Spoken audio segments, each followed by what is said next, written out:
internet. So this video will be a little bit different in that it will be part vlog, part trend prediction for fall 2015, fall winter 2015. I was recently invited to go to Vancouver Fashion Week, and there were some moments that I especially loved on the runway that I wanted to share with you. So I was filming while I was there, and so I have some clips to show you. And along with those clips, I want to sort of talk to you a little bit about the trends that I kind of see are going to be big for this fall and winter season. And if you're in a summer mindset, I get you. I am so excited about warm weather. But that said, when it comes to nabbing the best pieces and organizing your wardrobe and just getting excited about fashion, everything is always in advance, right? So right now on the runway, we had New York Fashion Week, Paris Fashion Week, Toronto Fashion Week, Vancouver Fashion Week, which is the one I attended, and they are all looking forward to the fall and winter. That is just how it works in the fashion world. So I was super excited to see some trends that I'm going to be able to fit into my work and casual wardrobe that I love, which is the best part of fashion. It's when designers bring out all these exciting pieces that challenge you and get you excited to try something new and different, but that you think will fit with your style. And so these are the parts of VFW or Vancouver Fashion Week that especially spoke to me in terms of fashion pieces and items that I think are going to be really big for next season. Let's get right into my first trend prediction. One of the first things that I noticed on the runway, even on the first day when we got the previews from all the designers, is just the amount of texture was amazing. So much velvet, tulle, lace. Velvet especially actually was the one that I saw the most, but actually other fabrics as well, heavier fabrics like corduroy, which have been kind of a bit out of style, have been really making a huge resurgence. And I am so excited about that because I'm always interested in learning more about fabric. I think it's such a key piece of fashion, and it's such an interesting way to jazz up your wardrobe is just by adding more texture. So one accessory with velvet skirts, dresses, jackets, anything really, can add a real softness and luxury to your look without having to kind of invest in a whole bunch of pieces. It could be one accessory that you add to your wardrobe. It could be one key piece like a blazer. And it's also a piece that will transition really well throughout the fall and holidays and just look really warm and soft and luxurious. It's one of my favorite items from the 80s and 90s that died out a little bit and is now really making a comeback, and I'm so excited to see more and more of it in stores. My second trend that I loved from Vancouver Fashion Week was braids.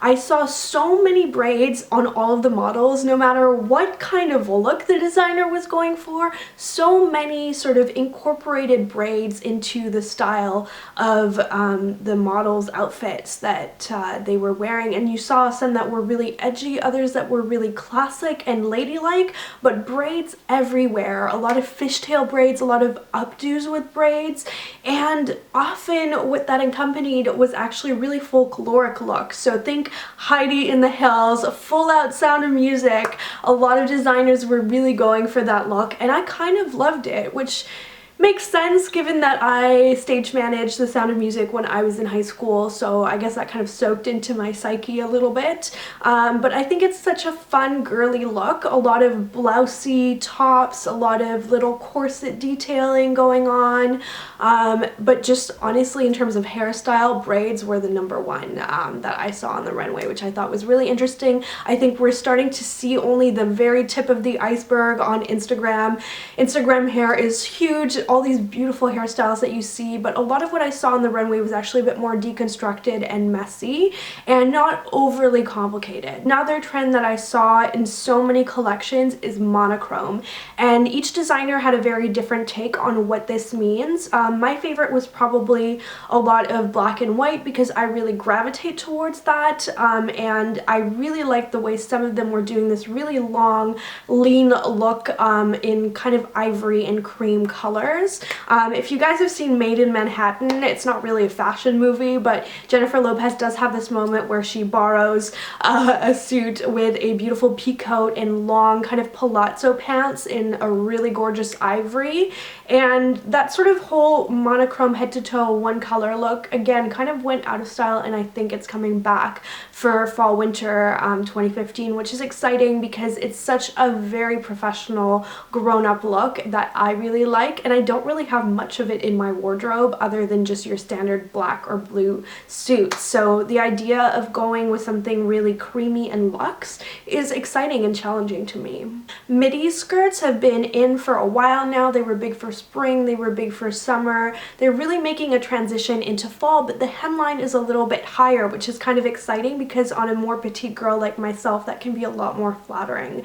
So I really saw a lot of evening gowns with flared out waists, very 50s, very classic, very easy to wear. I have a lot of it in my wardrobe already, but it's really fun to see all of the adaptations on that. One thing that I saw that I have never kind of owned before or worn before, but I hope to incorporate into my wardrobe, is these beautiful flared skirts with a tulle lining underneath that then slightly shows through, and you can just see a little bit. And I saw a lot of designers doing that in bright, fun colors or textures, maybe a little bit of lace peeking out. Really fun takes on the idea of a flared skirt, often making it more modern and accessible, more casual, more dressy with unexpected textures, which I loved. Sometimes I can be a little bit cynical about the changing seasons in fashion because I feel like when you pick up a magazine, often they will tell you that jewel tones are in this fall or this winter. And my take on that has always been that jewel tones are always appropriate for the colder months, just as pastels and neons are always appropriate for the spring and summer. The season of Vancouver Fashion Week kind of challenged that for me because I didn't really see an overwhelming trend of jewel tones. It was a lot more monochrome and some jewel tones, but it wasn't really like just kind of built around that as much as I'm used to for past seasons of fashion. And what I was seeing from a lot of the younger designers especially were really bright colors. So I think actually the dominant colors we're going to be seeing colors along the lines of saffron, turmeric, and just really brighter kind of shades like crimson that have a lot of orange in them. Because abandoning color altogether is something that I have never taken to doing when it comes to colder months of fashion. I think keeping color incorporated into your work and casual wardrobe is essential to getting through those gray winter months because it just really jazzes up any outfit, even if it's just an accessory. I personally really love working color into all of my more formal work outfits, all of my more casual outfits. It just really livens up my look and makes me feel alive and excited about the fall and holiday season. So I hope that you guys enjoyed this little trend prediction. I want to start doing more of these because I find fashion so inspiring. I try and keep myself challenged when it comes to my everyday wardrobe and just keep discovering new things, and also keep sort of three, two, one, and going to events like Vancouver Fashion Week or reading about fashion or any influence really is exciting for me because it also inspires me to keep jazzing up my own wardrobe with pieces that I already own by pairing them in new ways. Like for example, wearing more monochrome instead of basics paired with a bright color or basics paired with a neutral. So I'm excited to start doing that, start working in all of these ideas into all of the videos that I make for you guys, both work and casual wise. I want to say a quick thank you to the organizers of Vancouver Fashion Week for sending me a media pass and just kind of getting me involved because it's something that I'm super passionate about. And with that said, thank you so much for watching, and I will see you in my next video.